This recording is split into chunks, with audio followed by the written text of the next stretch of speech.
Jordan, why are you in the wrong doc? Too many docs. All of them, they're off. All right. So context, hopefully everyone has context.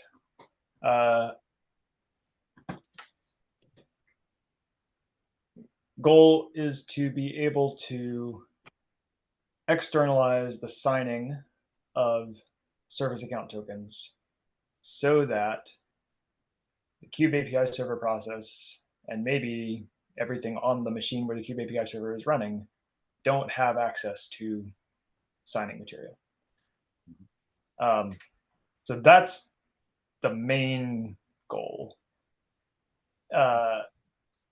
Along with that, if we are saying we're going to ship off content somewhere else to be signed, the verification piece is also important, and it makes sense to allow pulling the keys to verify from that same integration in some way. So sign externally and get verification keys externally. And then this was sort of like, if you're running with flags and files on disk, nothing will change. That's definitely a goal. I think I would add another goal, which is the surface area of the tokens should not change just because they're externally signed, but we can get into that. So questions about context, I think everyone here is pretty read into that so far. All right. We can, unless someone has a better approach, let's just work through the questions that we talked about in the doc and then hopefully get to the proposed API shape at the end. Should external signers have control over the claims content? I don't think so. Mo doesn't think so. Micah doesn't think so. Rationale is that because the tokens aren't opaque, what all the claims in them are effectively API service. And so the shape of the token, the shape of the claims should be identical between internally signed and externally signed. Any dispute over that? Did Micah actually agree to it, or did he just bring it up? I agree. I brought it up, but I also agree. Okay, great. Great. I think I was gonna say even something stronger, that not just that the API surface should be the same externally, or not that all Kubernetes installations should effectively have the same API surface, the same version. We might add a field or two, but I don't want to have to tell people on AKS you get these fancy claims out of your payloads and do something with it. That's not what I want. Yeah. So I think I agree. Saying it should be controlled by the Kube API server. It doesn't mean we'll never change that API service. Like, we just added node claims. But we are free to add claims, but it will be consistent across Kubernetes. Or make them extensible if you want to do crazy advanced Yeah, things. if we want to make it extensible, we would make it extensible via Kubernetes control. Not the signer. Yeah. Okay, cool.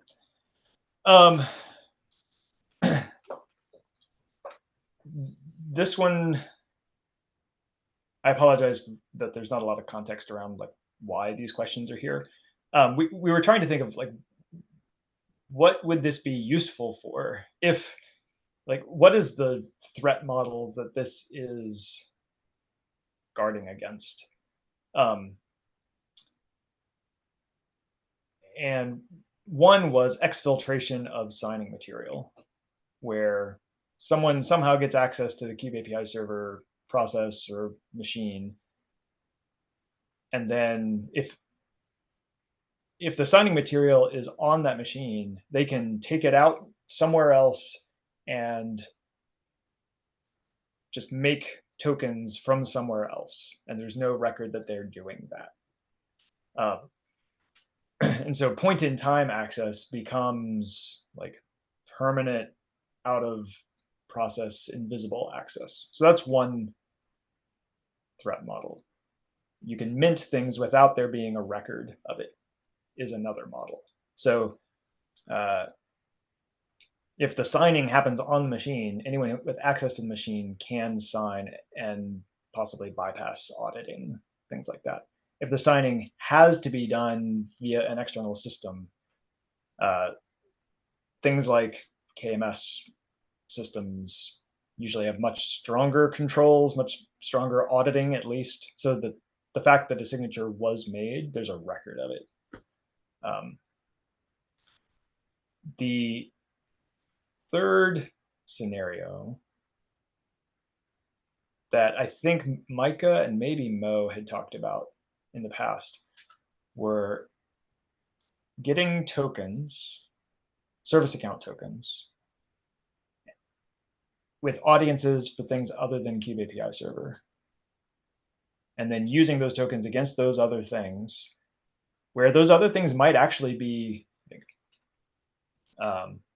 higher value than Kube API server. Like we're sort of used to thinking of audiences as letting you scope down, like, oh, the Kube API server access is the most important token you could get, and if you want, you can get an audience for some other service. And, like, that's fine. But I think, at least in Micah's case, you're getting tokens that are recognized by other, like, Amazon services, right? Yeah. And those services don't necessarily trust Kube API server exactly. And so the keys, help me, the keys that they are using to verify those tokens are bound to the cluster. They are not getting from Kube API server.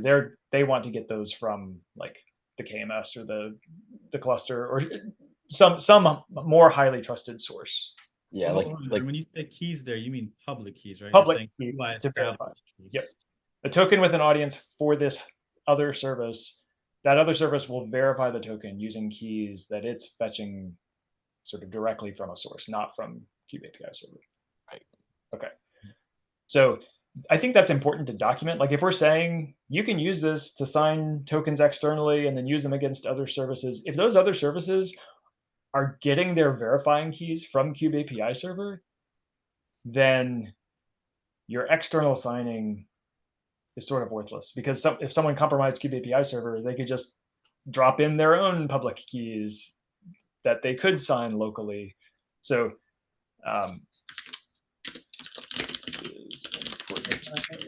thinking through that, Jordan, though, like, so we have the well-known endpoint on the API server, but we're literally saying in this mode, using that to distribute trust doesn't make any sense, because you fixed anything.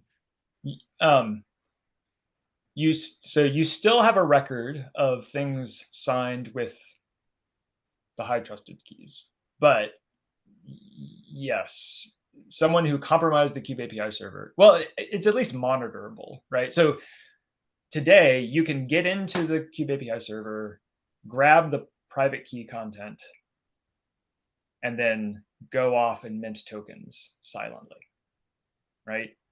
And there's, like, you can't tell by looking at Kube API server that happened, and you can't tell that signing is happening.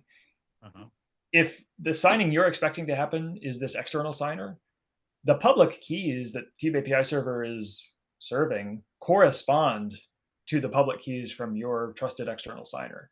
And so if someone was trying to compromise, they would have to modify Kube API server to inject new public verifying keys that corresponded to their private key. So that would be observable, at least, right? That would be, you could look at Kube API server and say, wait, it's reporting 5 public keys.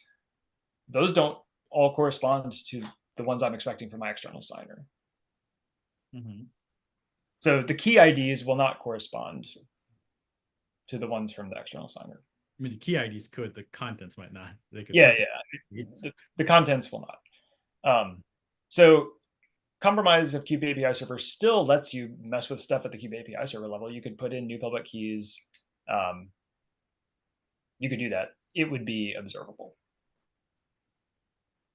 Okay. But I would say that any external audience that's high value and is expecting to use keys that are not known to Kube API server should not be fetching the verifying keys from Kube API server. They should fetch them from your cluster source or external source directly. All right. let's keep going.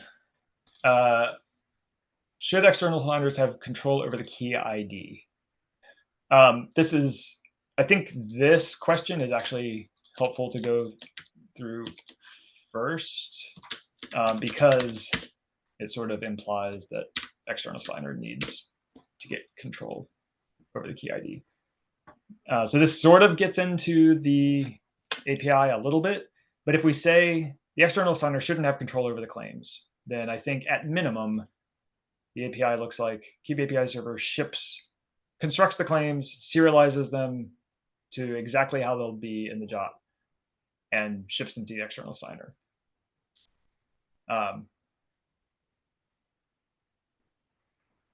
The signature is based on the key header and the key payload. And so, well, the hash of all that, I guess. Yeah, but it's derived from that. So either Cube API server also needs to send the header, like the fully formed header, which means it needs to know the key ID already. And the key type. And the key type. And the algorithm. Yeah, basically everything in the header. It needs to know everything, all the inputs. Key ID and algorithm are two that would plausibly vary key ID especially. Or it lets the external signer make the header because it knows its algorithm. It knows its key ID. It makes it more chatty, right? Like if the API server has to know the ID or construct the header.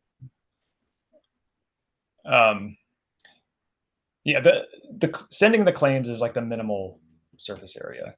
If you require it to know the key ID, minimum surface area is sending the hash, but no, I mean you need additional RPCs or additional flags if you want Cube API server to construct the header as well. There's more bytes over the wires in the payload. Yeah, sorry. The part of the signature, the signature is over the hash of the header and the claims.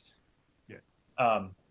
So the claims portion of it, whether it's already hashed or not, actually, I guess minimum is hash plus key identifier of some mechanism that the signer can figure out what is being asked of it. That's like absolute minimum.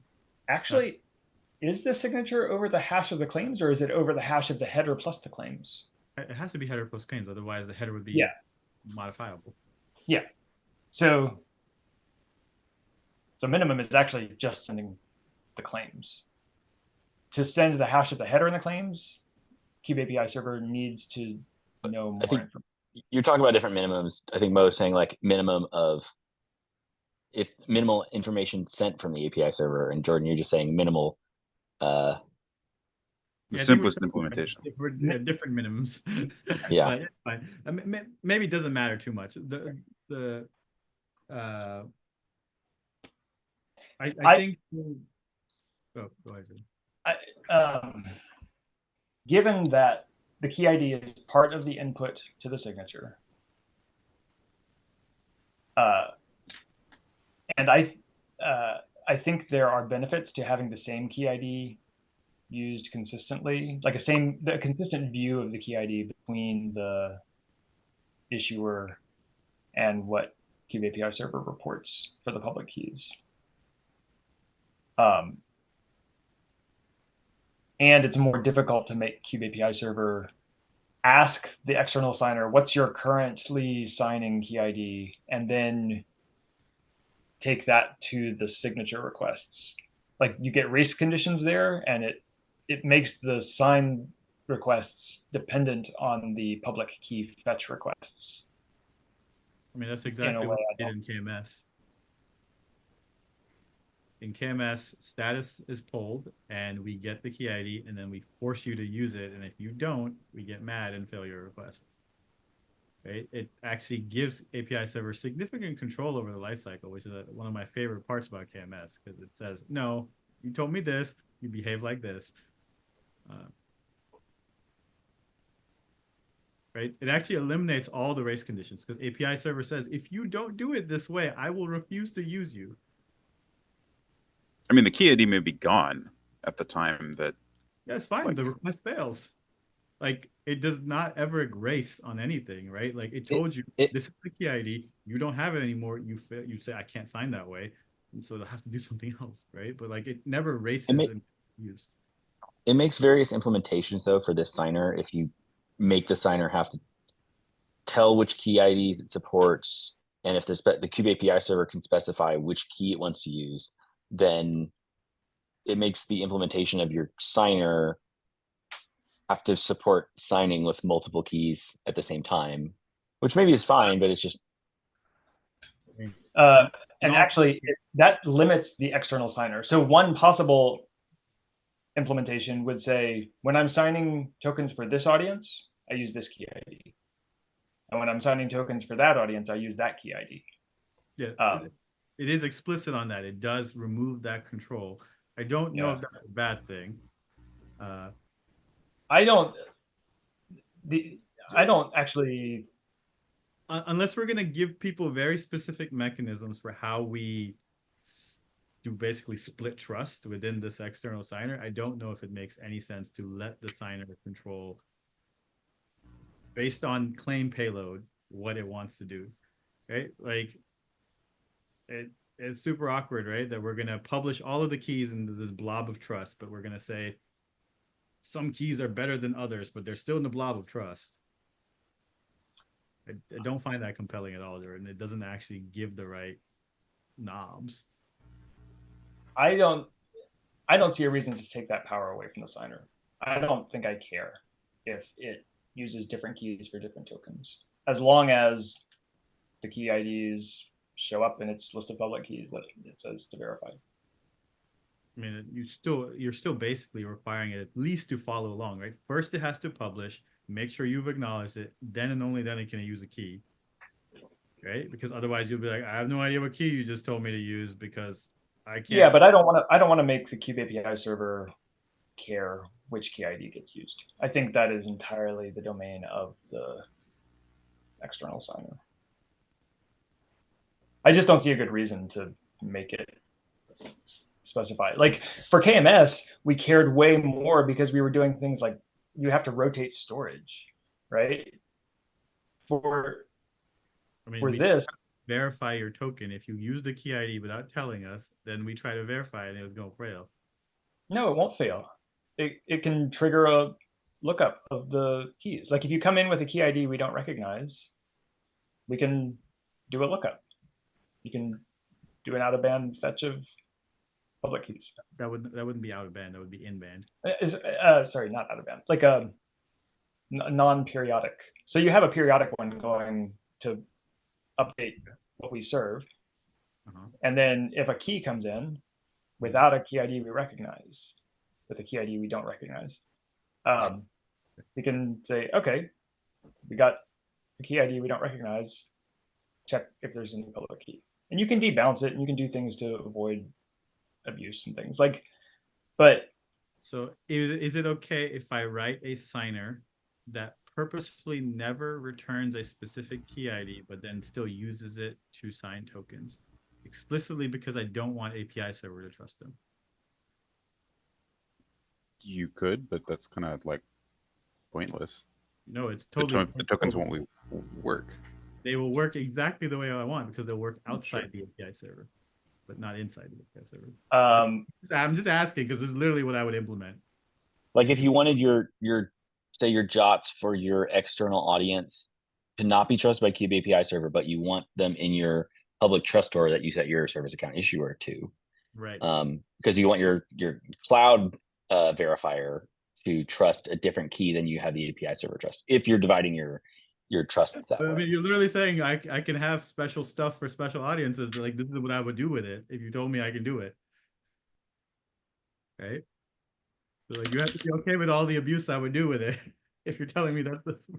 I think you're only hurting yourself. Like, you know, if you want to return a token that the Cube API server, if you send it in a token review, would say like, nope, this is an invalid token. Like, you certainly could. I think that's kind of weird, but you're only hurting yourself. Like a token review would fail, right? Yeah. But the external whatever, wherever you're doing your token exchange would work.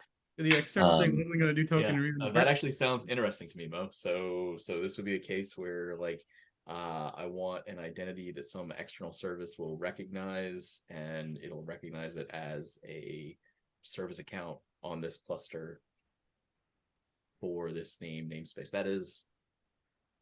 That's kind of cool.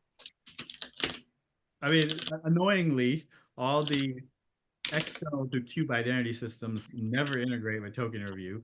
They only do OIDC style verification. So they only ever do a public key and then just it's verified and now I extract subject or whatever. So like there's no actual reason for token review to work because it's literally not used. We've had customers basically ask for this, right? With At least I'm not crazy. Just... yeah. I'm trying to find the GitHub issue. They basically want to be able to set service account issuer on the API server and like munge a bunch of keys into one big issuer from multiple clusters, so that they have the same magic, like the same identity, but it's coming from multiple clusters, and those clusters don't necessarily trust each other. Yeah, it's not great. Yeah, It makes it really confusing to audit. I don't think I would recommend anyone do this.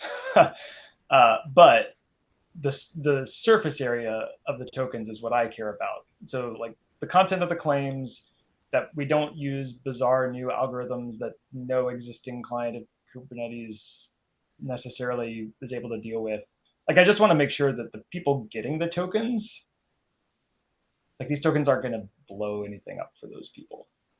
If you want to mint tokens that can't be used against Kube API server or can't be used in a token review, like it's kind of on you. When those people hit errors in your cluster, like you're going to have to deal with them. Only do that if you're super sure that the person getting the token is only going to be using it against some other thing where they got the public key via some other thing. Like, I wouldn't even document that as a possibility. Yeah, I mean, speaking through that, I know it's more of the design question, but I think in any of the designs that are listed in this doc, we're saying that API server retains control over the contents of the header, no matter who put them there, but we retain control by validating them. Yeah. That does preclude someone from using something, a signing scheme API server doesn't understand. Yeah.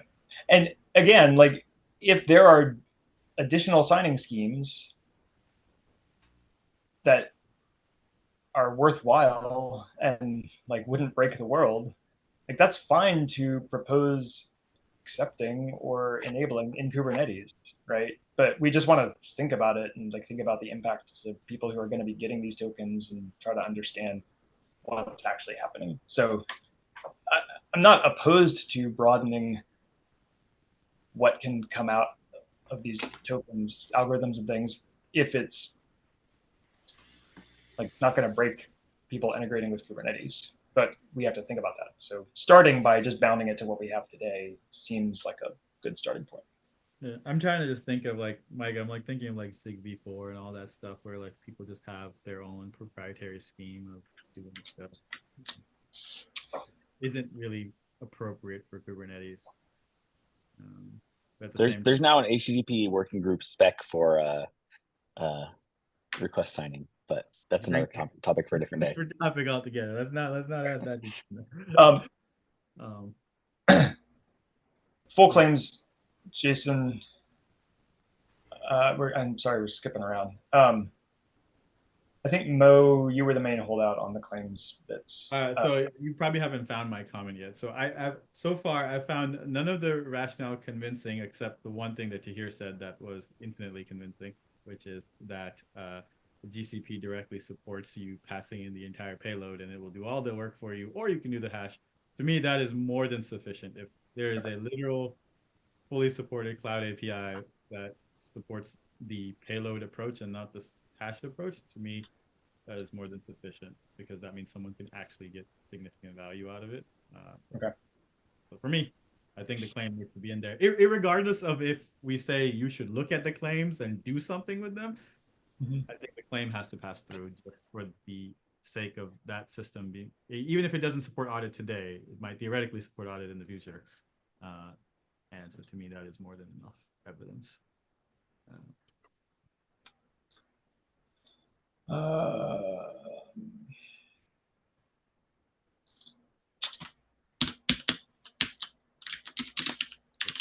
I think no matter what, I would, even in like the design I have, I would change it to have claims somewhere in there.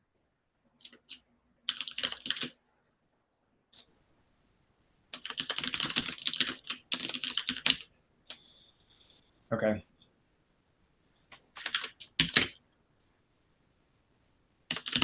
So now I'm trying to remember what the list of open questions remain. I think you're strongly opposed to any mechanism that pins a key. I think you're saying at every individual signing request, the signer can decide any key it wants and just tap on. And that also means that at steady state, a signer can use many keys if it wants. Yeah. Okay. Remind me, do we support today overriding the contents of the well-known endpoint on API server? I know obviously if you host it somewhere else, you can just put whatever the hell you want in there. And I think the well-known endpoint always returns the public verifying keys it's using. You can override the,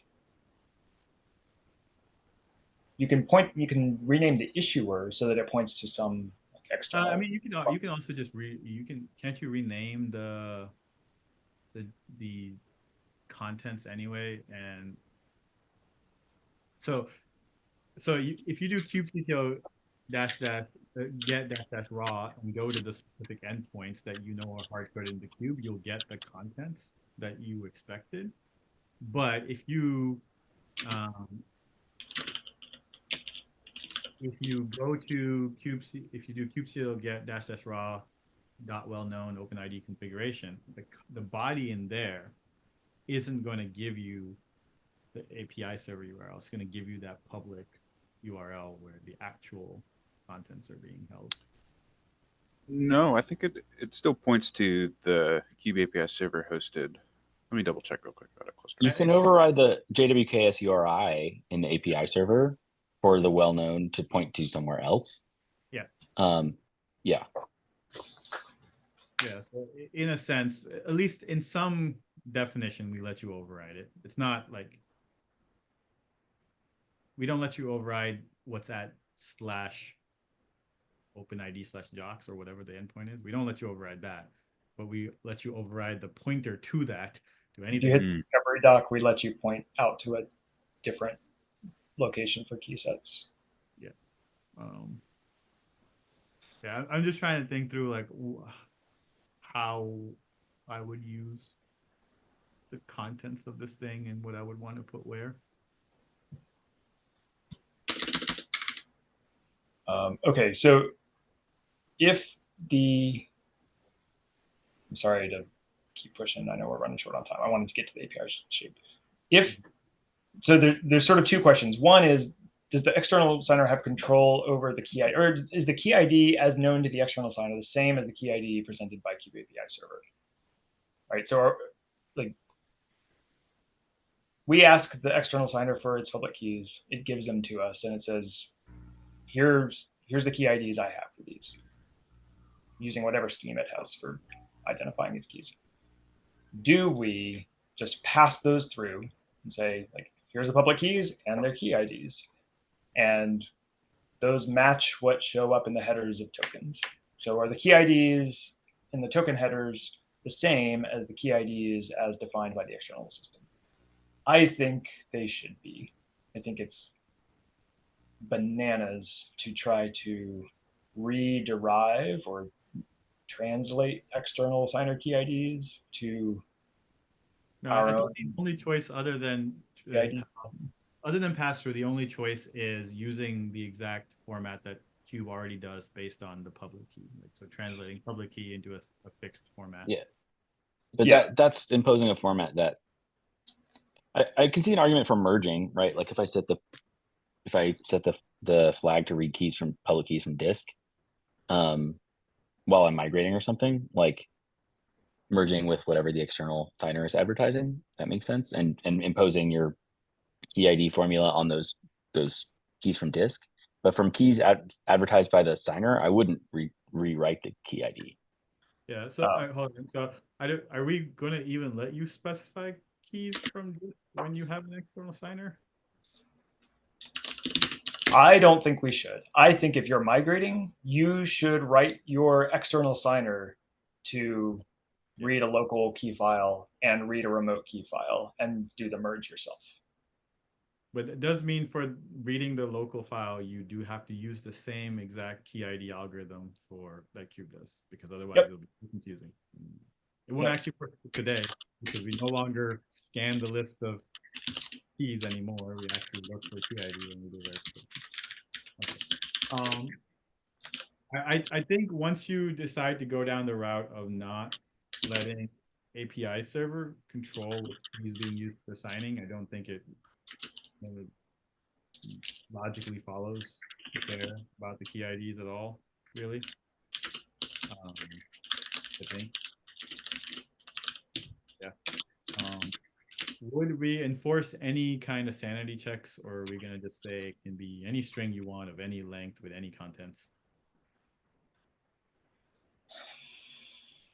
I don't know enough about all the things we're going to be integrating with to pick a sensible. Yeah. All we did in KMS was like you can't have it like more than like 1 kilobyte or something. Like, what if I wanted to change my signers from like one provider to another? Neither provider would be interested in providing this migration path. Is it just what do you mean you change your signers from one provider to another? So Cube API server is talking to a local thing, right? So the local thing is going to handle the get public keys request. So if you want to migrate, that looks like that's where the API will live. Okay. Yeah. So the local thing, when you get public keys, it calls both providers, stitches together their public keys, and then routes signing requests to the new provider. Yeah. One thing I was thinking about is, I know we used polling in KMS for status. Was that a good idea? Or should we have done gRPC streaming instead? Hang on, I want to capture decisions. External signers have control. I think we are agreed that we will use external signer key IDs as is.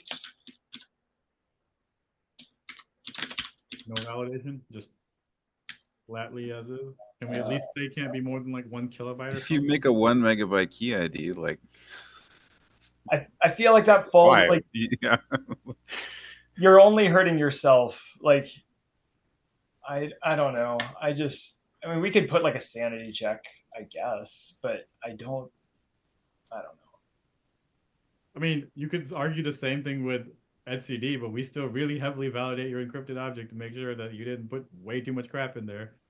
I mean, part of it is because it was a shared space, right? Like we had to make sure that all of the crap fit into etcd keys or values, I guess.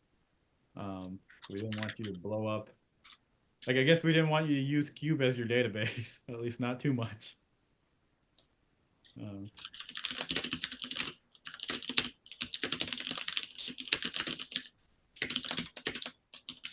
Maybe sanity check. I think something like 1 kilobyte is more than enough when considering most things are going to be less than like 30 bytes. So that's at least. I think I could see starting with like a 1 kilobyte sanity check bound and then see what feedback we get. And if someone's like, no, I must have key ID is bigger than 1 kilobyte, we would say, you're crazy. You should go fix yourself. Like we could always relax that later if there was like a impossible to move reason, like, no, federal requirements dictate your key IDs be stupid. I'd be like, hash them first. Sure. Let's say key ID just needs to be present and less than a kilobyte. All right. How would someone migrate signers? Local RPC impl would aggregate public keys from old new signer, route signing requests to new signer. And it actually wouldn't even have to still make calls to the old signer. It could just take a point in time snapshot. Like, here were the public keys when I decided to do my migration. Just capture those statically and then pull in stuff from the new signer. All right. Should we support signing and verification with multiple keys? Yes. Like, we have to support signing and verification with multiple keys. I think once you say that API server doesn't control which key is being used, I think that it's forced. Even without that, like, just to support rotation, like, you have to support signing with multiple keys. Yes, I guess what I mean is, at the point in time of signing, can arbitrary basically decisions be made that cause the use of different keys? I think I see. So for a given signing request, could one of multiple keys be used to sign it? It basically is.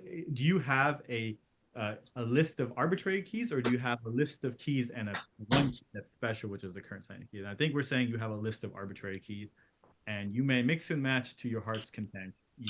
But thou shalt only use one at a time for a particular jot, because we don't support multi-signed jots. Right. I'm glad we don't, because that code is impossible to read, and I still don't really understand how to verify a jot in that way. Is that even possible? Yes, you can have a jot signed with multiple keys, and we explicitly do not support it because that code path is too scary. I looked at that. I didn't think that was possible. It is, dude. Everything is possible in jots. You can have a jot that's not signed at all, and that's possible. So it doesn't make any sense. Oh, is this like one of those like nested? Like you have the outer thing is like a container, and then inside it there's like, yeah. It's no, really Josie can literally attach multiple signatures to. Yeah, it's a dumb. Okay. I don't know why they. Because they wanted to support literally every possible use case with no like regard to the fact that people would screw up the implementation. Yeah, I think the biggest mistake people tend to make with the multi-signature stuff is they get confused about what key validated what payload, and so they trust the payload that wasn't actually what was signed. Or nothing good happens.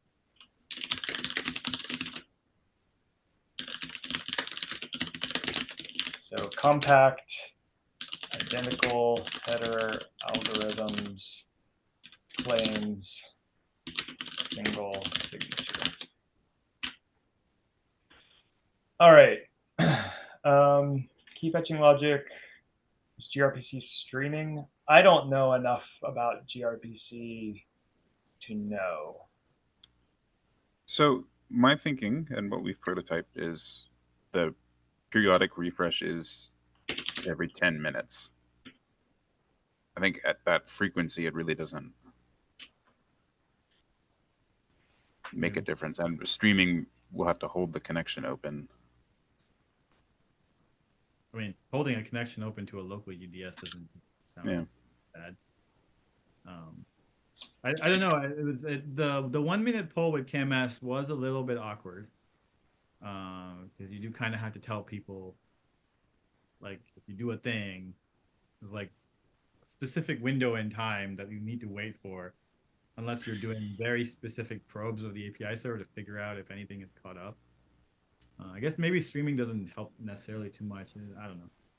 I think for this case, it's a clear condition, right? You tell them during rotation, add your new key. Don't flip it to be the active signing key. until you see it reflected on the OpenID and the Jukes endpoint. Yeah, so If this that is takes 10 minutes, it takes 10 minutes. Maybe you get lucky, it takes 30 seconds. Mm.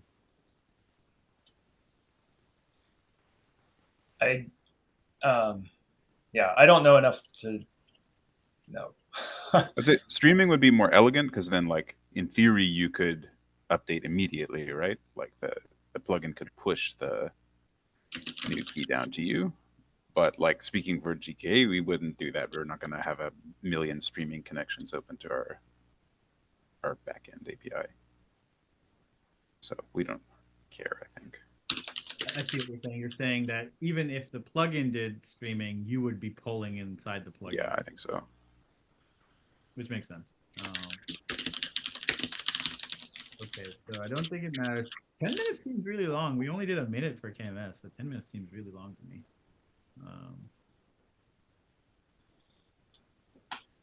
Jots are I guess jots are longer lived, and you might not refresh them as often. I don't know. Now, to be fair, just because API server calls the plugin does not mean the plugin needs to go call someone else. Right? Yeah, sure. I'd only check once an hour. Yeah. That is a good question. How does the server know how often to pull keys? Is that part of the config or part of the external signers? Like when you ask for public keys, it could tell you how long. Oh, yeah, next check. Next check. Like, so ones that fetch often could say, oh yeah, there's no point in checking, like doing a periodic poll before 10 minutes or 1 minute or an hour or like whatever the periodic poll is. I don't know. That's something to consider. I like the config on the Kube API server side just being, here's the endpoint to talk to, and nothing else. And anything we think might vary or be tunable or be different, like make that part of the thing you're talking to, have it tell you what to do. Bulk signing, I don't think bulk signing makes sense because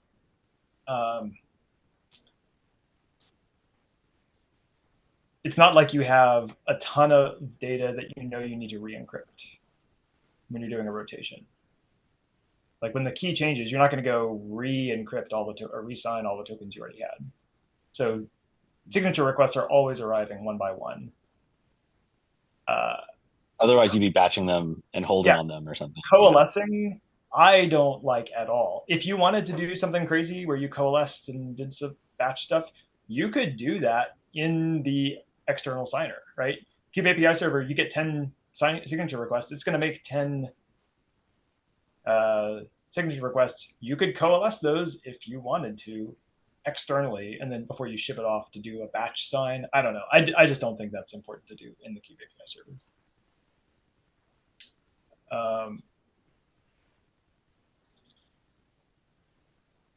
I forget who added this question. Signing is external, but verification is internal. Oh, as in that. I think that was me. It was just we were saying that we were going to externalize the signing of these keys, but we were not going to in any way make the verification of those externalized. So it always meant that signing of tokens had to match something API server understood, because otherwise it wouldn't make any sense, right? Like API server is not offloading validation. Correct. And if, in a sense, if it offloaded the validation, then the signing and validation logic could all be externalized, and they could do whatever they wanted, and it doesn't really matter because it's the external system doing both pieces. But right now, you're saying that you can do this one piece, and we're going to very carefully require you to fit within the mold of what we can validate. Mm-hmm. I think that's all fine. I just think that should not just be an implicit thing that happened. It should be like this was how we wanted it to work, and our rationale for that is we don't want tokens that, I don't know, look like emojis or something showing up as tokens that people use. We want them to look like this, and we want them to be signed like this. And if you want new fancy signing techniques, let's just add that to Cube as is. Yeah. It's a little bit like the whole custom claims thing, right? It's like this doesn't change the meaning of tokens. It just changes the key. And then it only really changes where the key lives. Yep. Okay. Is that going to be paired with limitations on what we're willing to set the max duration to? Because right now we have revocation because it's. What do you mean? I'm confused now. Which revocation, Jordan? Or David? Sorry. So because we fully control it, we can decide like, oh, that node no longer exists, and therefore the token's no longer valid. We can still do that with this, but there's no revocation from the person that signed it. We ask for durations now. Isn't there like a flag that says, I'm very sorry, but please give me a service account token that's valid for a year? Is the default behavior even now for the API server? So for this, are we going to say, no, there's a limit? We aren't even going to send it to an external signer unless the duration for this is. I mean, so certainly an external signer, because we're going to append to the payload, could look at the EXP claim and just fail, saying that too long. But it couldn't truncate down because we don't let it mess with the payload. Yeah, the expiry is a claim in the token, so it can't change it. It could refuse to sign it if it was too long, but presumably you're going to configure your Cube API server in a sensible way so that, like, if you're pointing at the signer, presume that people do that. Well, yeah, but if they do that, if the Cube API server will bake in like year-long or decade-long expiries into tokens, and you're pointing it at an external signer who's rotating their public keys like every month, yeah, you're going to get tokens that won't validate anymore because their expiry date is still valid, but the public key is gone. I'm asking, are we going to do anything to help with the situation? Because it looks like a very easy misconfiguration to have. Okay, hold on. David, would you be satisfied if we made it so that you could not use the extended expiration tokens with the external signer? I would be happy with that. I might want to choose. Okay.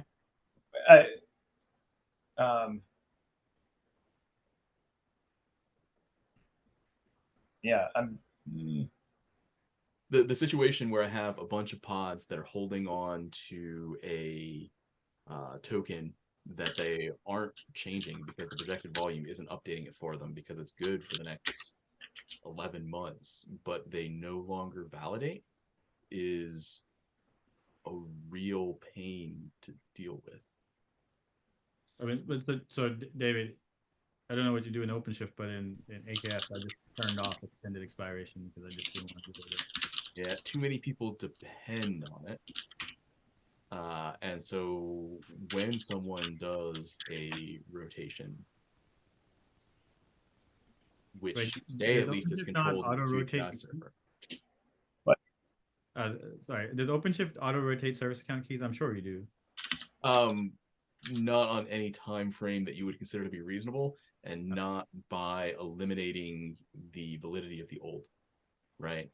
Yes. But once this goes external, there's no interlock anymore. Like there will be pods that have tokens that they think are still valid or should be valid, and so the plugin isn't regenerating new ones for them, but they can't be used. That's not different from today if you change the public. Today, the entire configuration is held in the QAPI server. Sure, later on. Well, David's just saying so if he had to orchestrate all of this in OpenShift, he no longer control the external signer. there is no possibility of orchestration from there. Because So you have options. Like you could say, we will take all the public keys that we see from this external signer, and we will just accumulate them, right? Like, so the external signer says, here's the keys that are valid, and you can scrape them and store them. Like, you could do that. You could insulate yourself from weirdly behaving external signers whose key retention policies don't match what you're allowing people to do tokens with. So your options are, you can crank down token expiry, turn off extend token expiration, set your max token expiration short enough that you know it's matching the external signer's public key retention. Or you can accumulate public keys from the external signer. That seems like a choice for the integrator to make. I wouldn't try to steal power from the integrator by doing stuff in kubeAPI server. I don't know.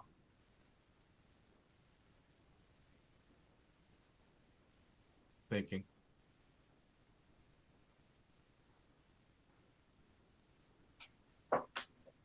I mean, isn't this a problem today? If you No, want it's to a rotate your different problem keys, today. It's a different problem today because today the kubeAPI server holds those keys. But after this change, those keys and whether they are still valid or should be valid is held by some external power that is managed differently. But disintermediated by something still under the control of the person setting up the kubeAPI server and pointing at their integration. Like, yes, the ultimate source is some backend that maybe you don't control, but it's going through something you do control. So the same way you would migrate from a file on disk to an external signer, like if you have an external signer that you don't control and don't trust to like keep public keys around as long as you're having tokens for, I think that integration point is the right point to compensate for that. You have knobs here you could use to crank stuff down super short. Like you could say, nope, we're not going to do extended tokens. Max token you can get is a day or a week or a month. So I don't own a cloud provider that does this. How long are they normally good for? Right? Like, how often do they rotate? Because if you guys come back and say, they're usually good for a couple of years. Okay. But if you guys come back and say, they're usually good for a week, then it makes it hard for everyone trying to integrate. Well, hold on. So which things are you asking about the lifetime? Are you asking about service account tokens or keys? Which thing exactly? The external signer that would be used. Like, how long is that generally presented as, yep, this public key is still good? So like in AKS, change?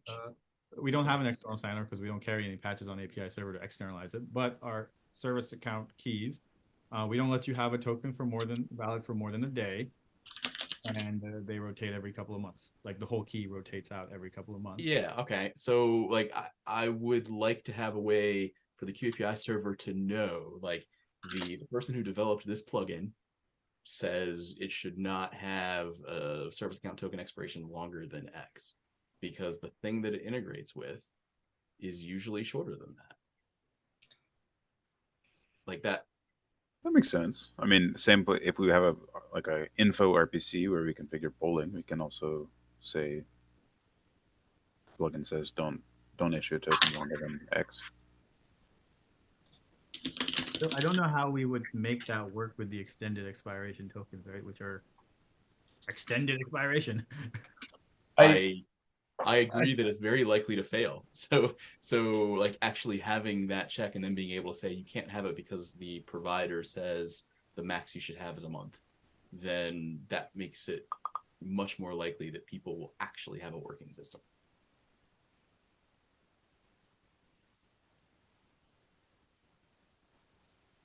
I'm a little torn here, David, because I don't know if this specific problem is within the scope of not within the scope, like we as the implementers of this KEPN feature are supposed to try to stop you from being bad with your token lengths, I guess. I mean, I don't understand how this would not be in keeping with that, right? Like, so if there is a provider that says, yeah, sure, as long as you want, fine, right? But the provider that you would have, Mo, would say, it says a few months. So let's, I don't know, round down 1 month. You should not have it longer than 1 month. Well, you think you should have it much shorter, but not longer than 1 month. That is having that information come from the plugin that someone's trying to use is a huge help for that person, because otherwise it ends up failing as a time bomb 3 months down the line. It's very, very frustrating.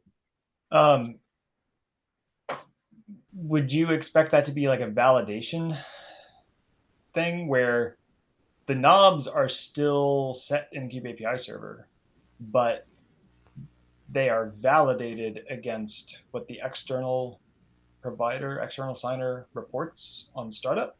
I think that should be an option. I would also say that if no preference is expressed, the recommendation of the provider is used. So I think somehow I think you're saying those two flags maybe become optional, where I guess they're at least one of them is optional, maybe both are. And there would be optional information that the signer could pass through that basically become the opinion if not configured on the API server. Yeah, Do we allow extra? What I would, oh, sorry. If I end up in a situation where someone tries to use the AKS version of this, and they have their extended token expiration set, and they have expiration set for 5 years, or whatever the absolute maximum we made was, and then having their Cube API server refuse to start, or having that endpoint fail, would probably refuse to start because it's a cluster admin configuration failure, saying we don't do this. This is known to not work with this provider, is a huge help for someone actually trying to integrate with this. Okay, so I think your concern is like, I'll take your specific example. So you're like an OpenShift developer. You have your distribution. You want it to work on arbitrary cloud providers, and you want to use this extension point to integrate with that cloud provider signer.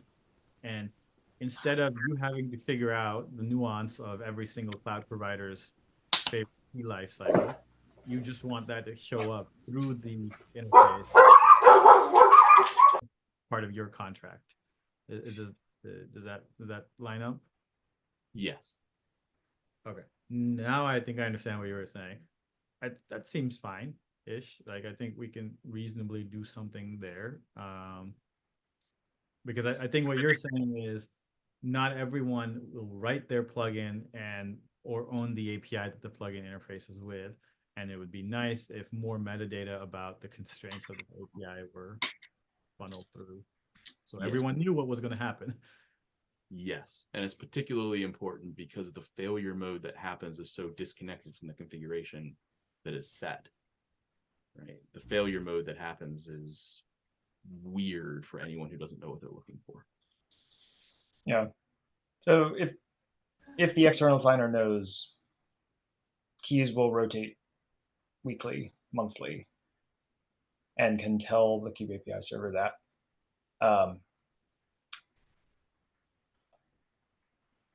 whether we just validate and refuse to start, or say, like, if you give us an external signer and you don't set these flags, we will take what the external signer will like take the default for Cube API server or shrink it to what the external signer said. So maybe service account extend token expiration becomes a month instead of a year, if that's the most the external signer can do.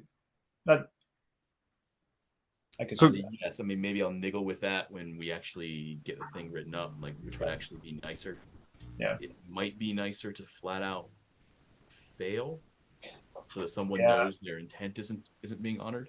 Because if you explicitly give the flag and it can't be honored, I would fail. If you omit the flag and we're taking the defaults today, shrinking the defaults down to what the external provider. Yeah. So I know GCP KMS actually doesn't like, it's not going to force you to have a lifetime. It has no notion of a maximum lifetime on the public key. It's up to the user, the person who owns the Cloud KMS resource, to decide when they want to add a new one, a new like version of the key, and take it. I don't know how the other cloud providers work, but I think this is something that's always under the control of either the user or the integrator. I think it's similar in AKV for Key Vault and Azure. The thing I'm not 100% sure is there's a lot of mechanisms for enforcing like policy across like your tenant or your org or whatever that can force a set of default behaviors that can be kind of out of your hand. And I would not be surprised if there's one that says thou shalt always rotate keys at this frequency. As long as providers who have a cap can express it, and ones who don't have an inherent cap can say like, no inherent cap, I guess configure your Kube API server in a sensible way. Like that seems okay. Yeah, like I know AKV will let you mark a key as having a specific lifetime after which it will no longer work, and then you can. So I think that meets min for me. The question I guess I would pose like to here, right? One user is fully in charge, like some cluster admin is fully in charge. And let's say for whatever reason wants to remove one of these keys to no longer be valid. And how would you direct that cluster admin to handle that situation in his cluster?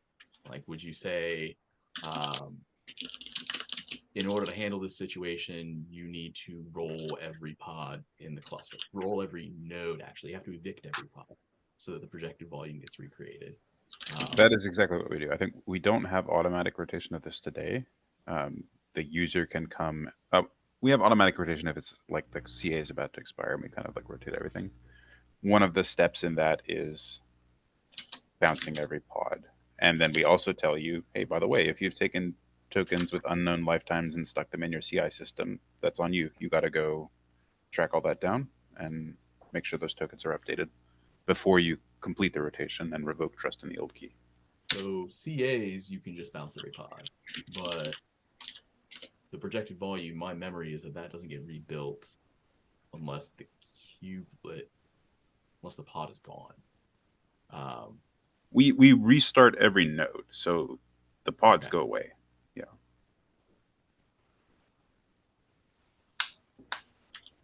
All right. But I don't know if I know we allow legacy tokens on GK. I don't know if we allow these extra long length bound tokens. We do. That's the default. That's why we could enable definitely do. Otherwise, Jordan wouldn't be upset.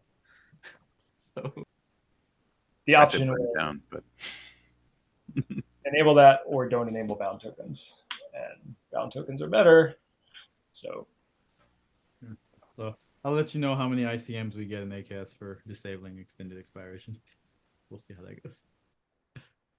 I don't think that matters as much. Let's can we spend a little bit of time talking about the API shape? We've got about 20 minutes left. I'm sure we'll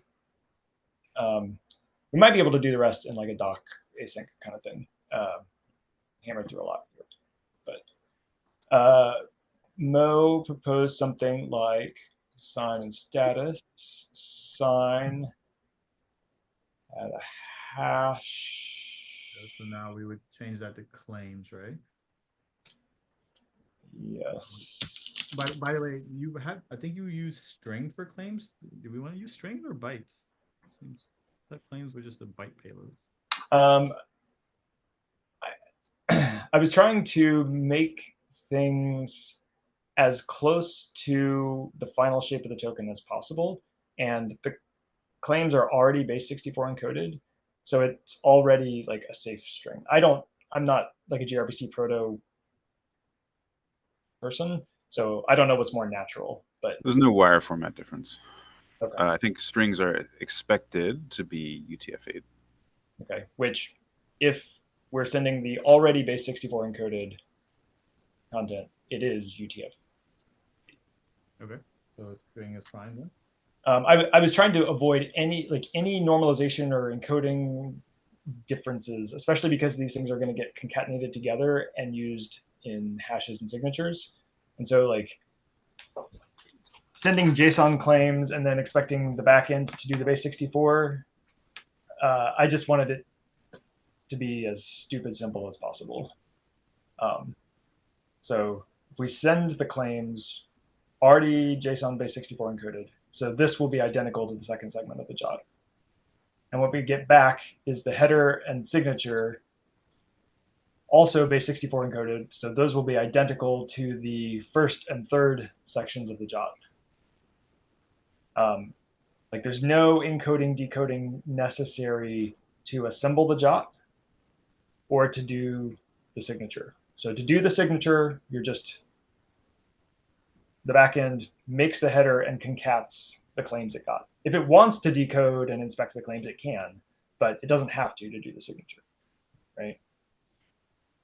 And then it sends back the header and signature exactly as they'll appear in the JOT. And Kube API server, to make the JOT, just concats it all together. Now, to make sure that what's in the header is actually like kosher, we will base 64 decode it and like inspect it. But I didn't want any possibility of like encode decode errors making what we return in the token slightly different than what the signature was valid for. But we're not going to verify the signature, right? Because we didn't get the payload, the claims back. So our assumption would be that type or the header dot claims dot signature is valid. We're not going to check that. We're going to assume it's valid because it's just going to blow up later. If you it would be kind of expensive to have to verify in the middle. Yeah, I wouldn't love verifying on the way out.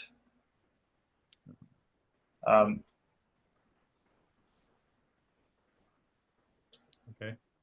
So for the sign request and response, I think this matches what we've talked about. Public keys, key ID, and the bytes, just a list of those. That's like the minimum you need from a list of keys. We talked about being able to control like how frequently we poll or whether we make this a streaming thing. I don't know enough about streaming to know, but if key response had like some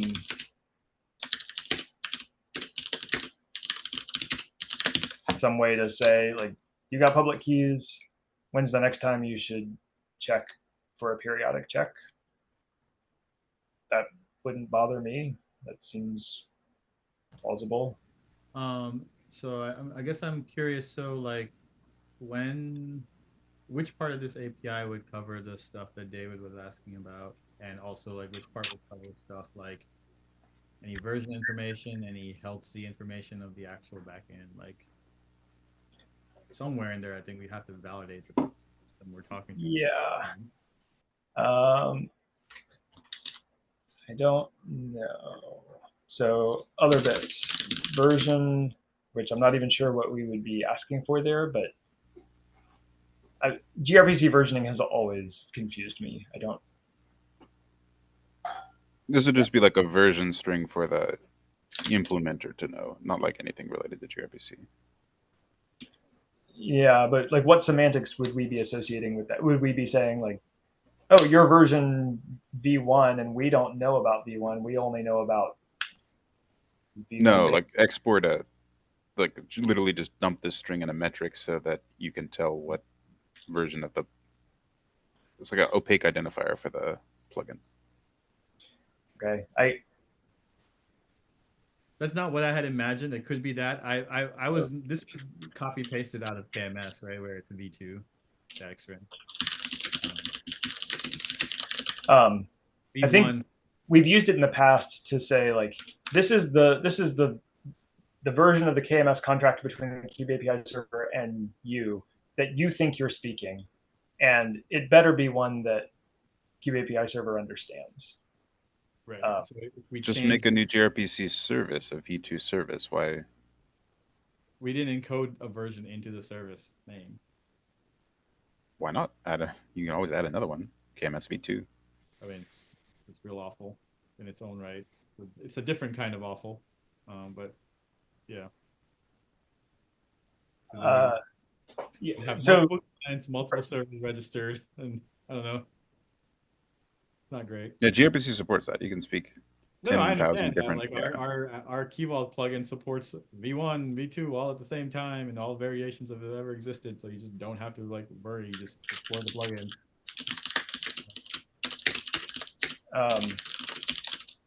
I think it's useful to have a versioning strategy in Where- mind. In the past, what we've done is say we will have a version string that we include so that like forward compatible changes we make to these types, we add new fields or something like that. As long as it's forward compatible, we don't need like an entirely different version service. We can just add new fields that mean new things. So from the Kube API server side, we can talk to an old service that doesn't know about these new fields. In its responses, it doesn't set those fields. But you need something so that when you add new stuff that's important for the other side to understand, you know that it thinks it's on a new enough version of the thing. So I think in KMS v2, we still accept v2 beta whatever, Yep. because it was backwards compatible, Yep. right? But that tells us how to, like, what to send to the thing and how to interpret what comes back for additive changes into the same proto objects. This is not how you're supposed to do gRPC versioning. I 100% believe that. Like so help me understand. Like every time you add a field, you're supposed to like rename the service name. No, you're just supposed to not make backwards incompatible changes. But when you do, or if you have to, not even backwards, let's say you need to change the semantic because you just screwed it up. Then you add a new. You have to add add a service, new service. Okay, so maybe this looks more like what token review. Yeah, token review. So when token review started, you couldn't express audience validation, right? And so when we added audience validation, we put it into the spec and we put it into the status. So if you call out to a webhook and you want to validate an audience, you're like, hey, I'm validating for this audience. And the contract was, if the token webhook is new enough to know about audience validation, it has to echo the audience back in this status. And if we get back a status that didn't include that, we're like, oh, you're not new enough to recognize that this thing showed up in spec, so you didn't echo it in status. So even though you said the token was valid, we're going to say, nope, it's bad because you didn't actually validate the audience. So maybe you manage it like that. The new things that you send in the requests, you can send them, but you need some way in the response to know that the other side act or recognized. So, but I think Tahir's not saying that's how you would do it in gRPC. What I'm getting is you would register a brand new service. Only if there's no in-band way to tell that the thing is compatible. So if you do like a send an ACK, then you can do it in band. You have a new field in the request and you have a new field in the response, and you can tell like the thing was new enough to recognize the new field. Everything is great. And with proto semantics, we can add. So if we decide we need a version field on the response messages, we can add that when we need it. Yeah. Clients that don't know about it won't set it. As long as Kube API server, like there's no failure, right? If the field is missing on the wire, it's just like it wasn't set in the response. Yeah. Okay, but what is recommended? I'm getting the sense that in gRPC land, recommendation would be not to try to necessarily encode in like this round trip manner, like with token review, where the audience was echoed back. It would be instead like you needed to change the semantics, so now you have like a V2 token review that requires audiences to be understood, I think so. Yeah, right? Because you I would think the advice is like don't try not to have changes like that, where there's a new field that is like critical that the client understands. Yeah, because I think what would happen is your client would try to talk to the V2 API. The server literally wouldn't have it. And so it'd be like method not, it doesn't exist on the server. And then you'd be like, well, okay, obviously I can't ask it this question because it literally doesn't know how to answer it. So I'm fine with putting a version field in if we think, it'll yeah. need. Can I ask a question here? Yeah. Hi. So do we expect anything else on the box other than kubeAPI server to talk to this? Like, for example, the health Z that you called out? We skipped this. Okay.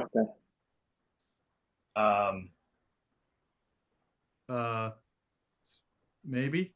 So certainly you could have something local to the box probing the plugin at in some other mechanism to make sure it was okay, or I don't know. You could even have something pushing keys into it or something, depending on how the system worked, I guess. I guess why do you ask them? So like, yeah, the health Z basically prompted that, right? Because there could be something else other than the kubeAPI server, making sure that this process is still alive and it's not killed down. Yeah, so I think my inclusion of health C was just if the plugin starts up, but like for example, can't talk to its backend or can't figure out. Yeah, I get that. Yeah, it's the same thing for this too, right? Like the health checker will check if the process is up and whether it can talk to the thing that it needs to talk to, right?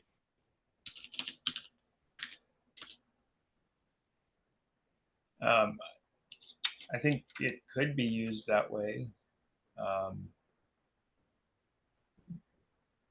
Mo, do you expect the health Z to be like to inform kubeAPI server health Z on startup, and then once it sees that it's healthy, it latches and says like it went healthy, so now kubeAPI server is ready.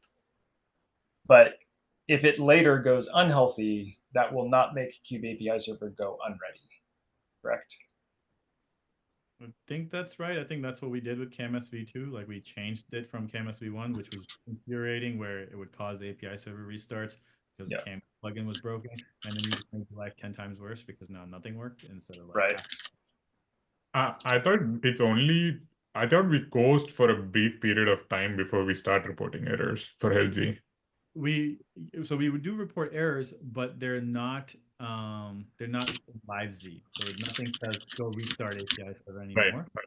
And API server never fails a read request. It will only fail new write requests because it can't be sure that it's on your key ID constraint. Yeah. But in this case, I'm not 100% sure how we want the semantic to be, because if your plugin doesn't work, new pods cannot start because you cannot provision tokens. So it's going to be a real bad time, real fast. Right. And the follow-up to that more is like a cluster administrator, what is their way to figure out like, okay, this is happening and they have to go do something? Publishing metrics so that you know, like metrics, absolutely. Yeah. But if the external signer is unhealthy, it could be unhealthy because the backing service was unhealthy. And if that's the case, all of your kubeAPI servers are going to be unhealthy. Making them all report unready and get taken out of a load balancer is not helpful. Yeah, worst nightmare, right? I think I would ask the question, Jordan. I'm not 100% sure including KMS and API server health was ever the right idea or ever made sense.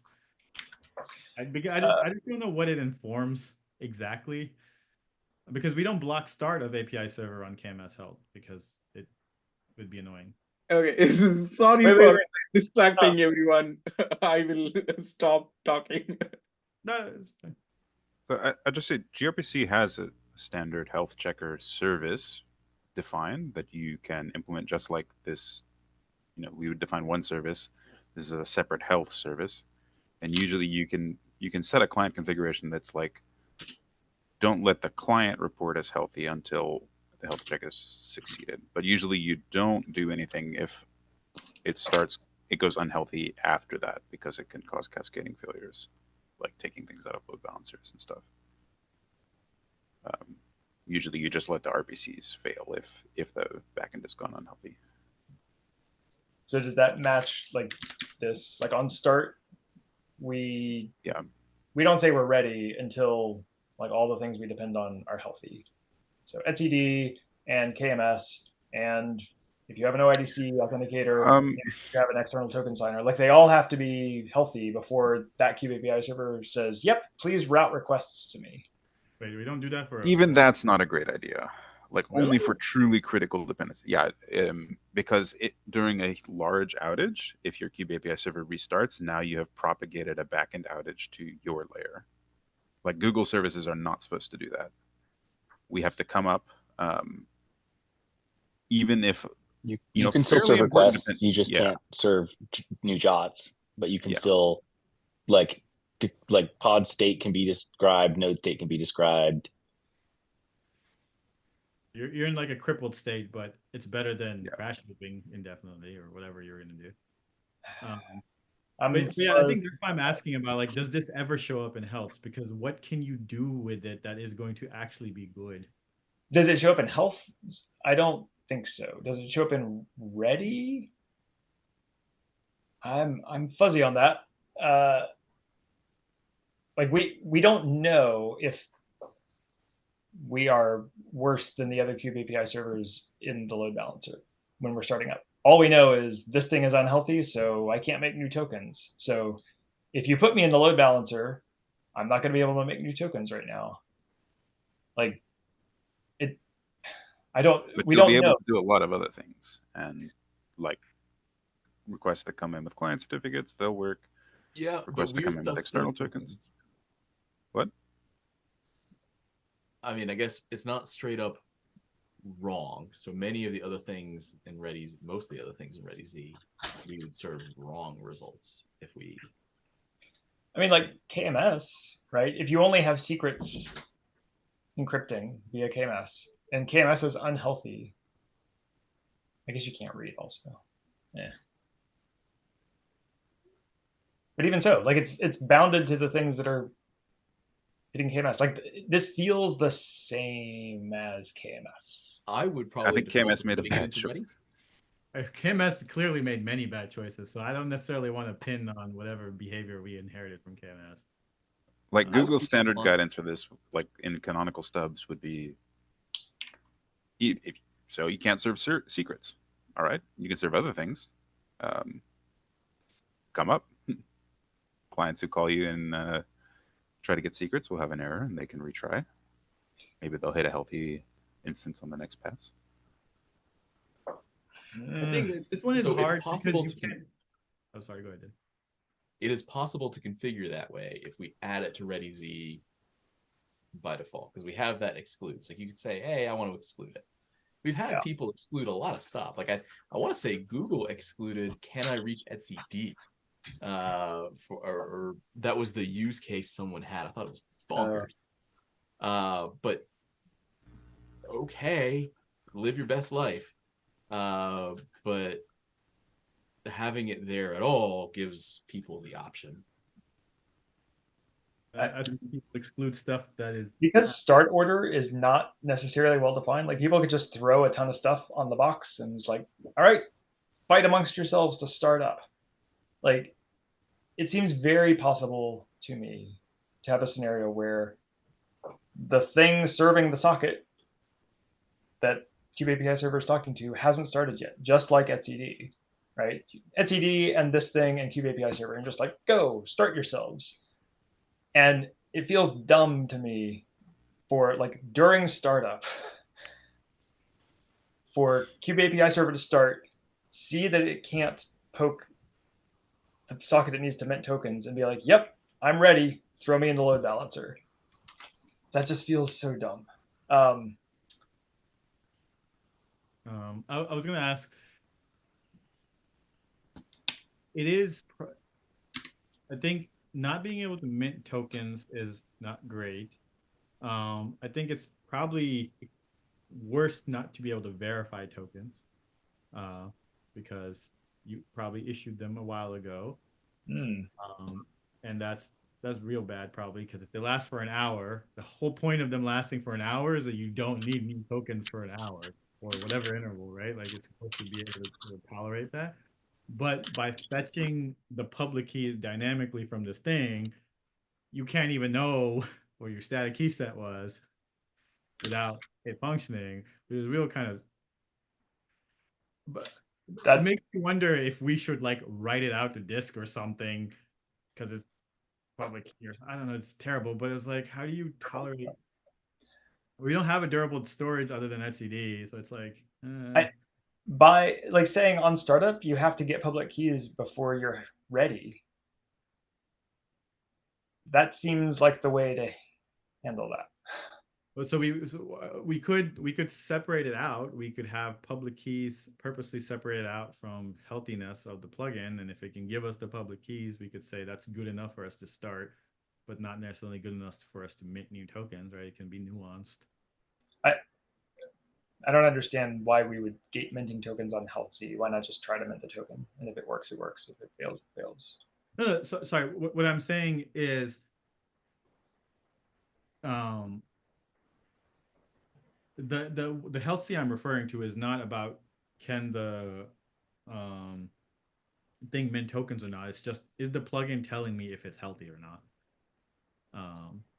And it defines its own meaning for what healthiness means for it, because I don't know, right? Because that's what I mean. That in my head, that's what we did for KMS, right? It's just a string that the plugin can set to tell you, I broke in some particular way that you don't understand, but I am broken, and so we'll start coasting while we wait for you to become back to healthy, because we need to know your key ID. Because if we don't know your key ID, we can't guarantee that storage migration goes correctly.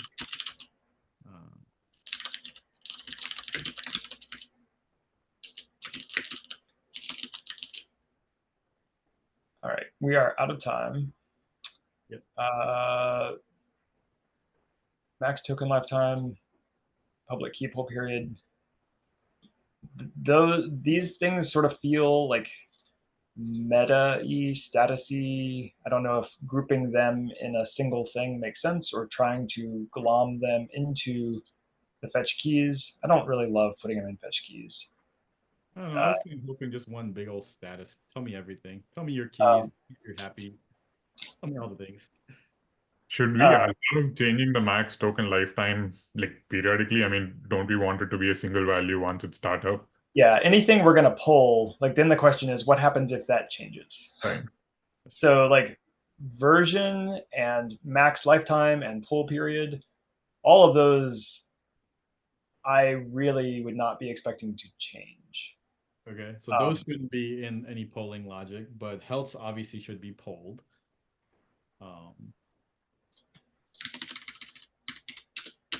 Keys obviously need to be polled. Yeah.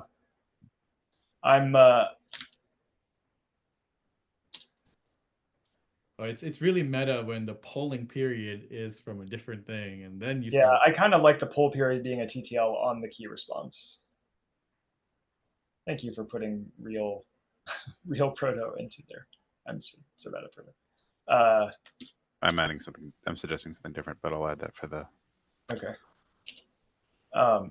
If the TTL is on the response, like I asked for public keys, you come back, here are my public keys, optionally, like. But that means it can change. Well, that's fine. But that like a poll is fine. Like you do a poll, you get a response, and then the TTL on that, you schedule your next poll. Like that's no, I understand. I was mistaking as like poll in that number out of band. No, you're saying it differently. But how does that interact with the live fetching based on key ID misses? If you see a key, if you get asked to verify a token that has a key ID you haven't, that's not in the current key set, you could make that do an out of band. No, I keep saying out of band. Like you could make that do an immediate fetch. And that would give you a new poll, right? A new next TTL. You could interrupt the currently scheduled one. Yeah, you could do that. Is there a order to the keys? Is there a current key or something like that? I think we decided it's just a blob of keys that you trust. They're all equivalently trusted for all purposes. Okay. And Keys have key IDs associated. So when you're validating a given token, the token in its header says, I was signed by key ID foo. Okay. And so you have a key set and you look up the key with key ID foo and use that to verify. So there's not an order. Okay. Thanks.